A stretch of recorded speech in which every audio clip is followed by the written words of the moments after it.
The young virgins of the provinces, it explains that like majority of the Bresson films, it incorporates this idea of like the destruction of something, and more so like the destruction of innocence.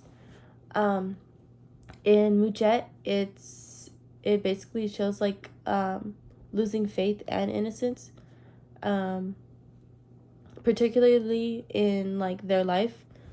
And there's a scene, I think it's the ending scene or like towards the ending, where they decide to take their own life, and this is played out by like them rolling or walk. They walk into a hill, and they roll themselves into water, and it's basically describing their suicide.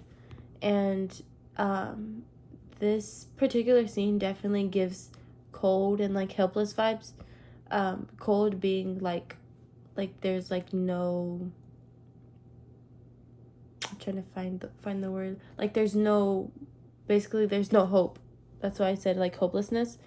Um, and there isn't any like background music added into the scene, which definitely adds depth and like adding to like the cold and silence of the scene, which definitely makes the scene.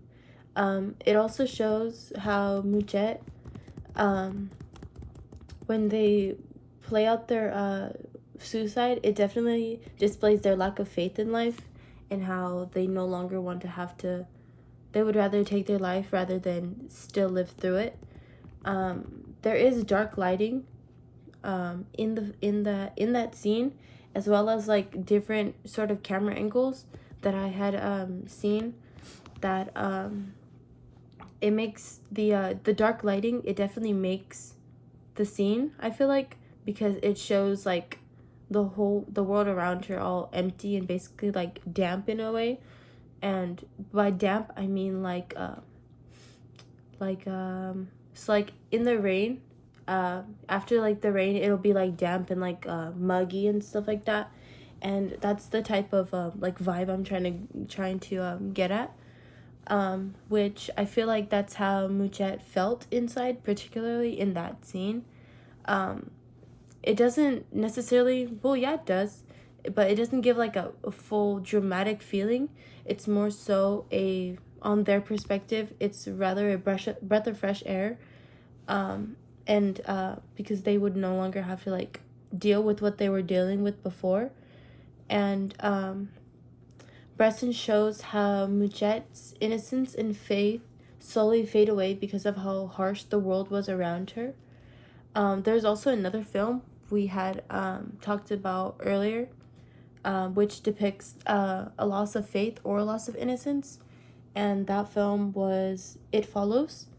To recap what the film was about, it was about a teenager named Jay who lost her innocence, and was basically like followed by this like supernatural curse.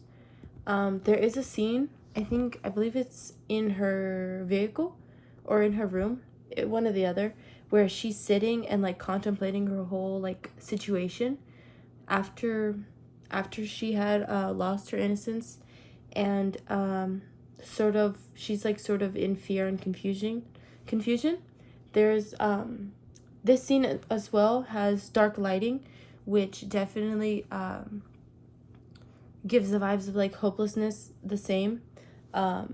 Like she's hopeless that like whatever is following her, whatever, like because of what she did, won't like go away. There's also like different camera movements that I've seen, which I interpreted it as like something definitely hovering over her. The way the camera was moved um shows her uncertainty and unsafety after what she had did.